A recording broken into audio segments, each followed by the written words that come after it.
Hello, my beautiful people. I'm Spam, your totally radical dinosaur and specialist on all that is kawaii. Stepping up and giving you my first formal vidya game review.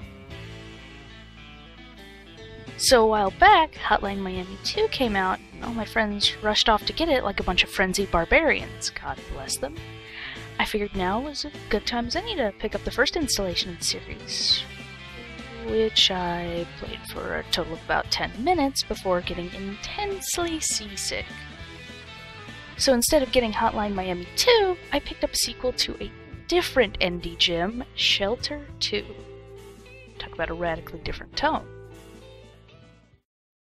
I'm gonna start out by saying this game is definitely not for everyone. It's a very artistic type of game, and a lot of its appeal is sort of abstract. That being said, I actually really enjoyed the time I spent with it. The game has a really comfy vibe to it.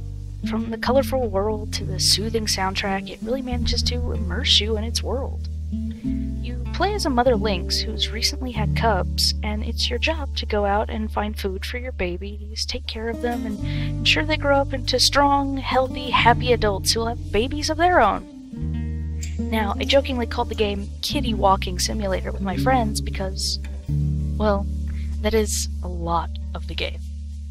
A great majority of your time will be spent sprinting after rabbits, mice, and the occasional deer. And there's not much else in terms of gameplay. There are collectibles scattered about, but the game never explains the significance of them, and I couldn't figure it out for myself either. I assume they're just there to make the game seem more gamey, but honestly, that doesn't seem to really fit with anything. Shelter 2 is not an intense game, though the threat of starvation is a constant looming pressure that spurs you to go on. You have a huge map to traverse with your cubs in search of prey, and exploring is necessary to your survival. And to me, that was something Shelter 2 shined at. I had no idea how long I had been playing the game. I was so engrossed with simply wandering through the absolutely gorgeous tundra and maintaining my family of mewling little balls of fluff. Personally, I found Shelter 2 to be a huge improvement over the first in every way. It's far more immersive, more expansive, and the gameplay's more interesting. That being said, I still think Shelter 2 is far from the best it could possibly be. There are plenty of improvements that could be made both in terms of visual and gameplay design, but they're mostly minor nitpicks. Sometimes with the environments, it's hard to tell exactly what something is. Frequently I found myself plowing my face into solid objects that looked exactly like the bushes I was permitted to pass through unhindered. The game also likes a good progressive structure. As fun as wandering around the lovingly crafted environment is, it can become kind of boring without an actual goal beyond killing time. The game does get repetitive and a mite tedious, and this is precisely why I opened with saying this game is certainly not for everyone. Other than the satisfaction of seeing your kittens through to adulthood, there's not much reason to play it. I mean, if you watch this video, you've seen just about all there is to it.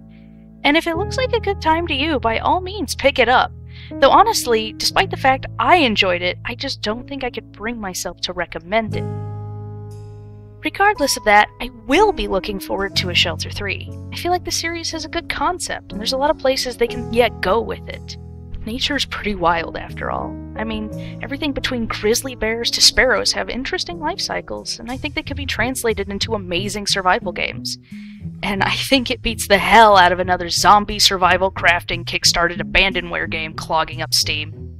But hey, that's just my opinion. Like it, hate it, hope you at least got something out of it.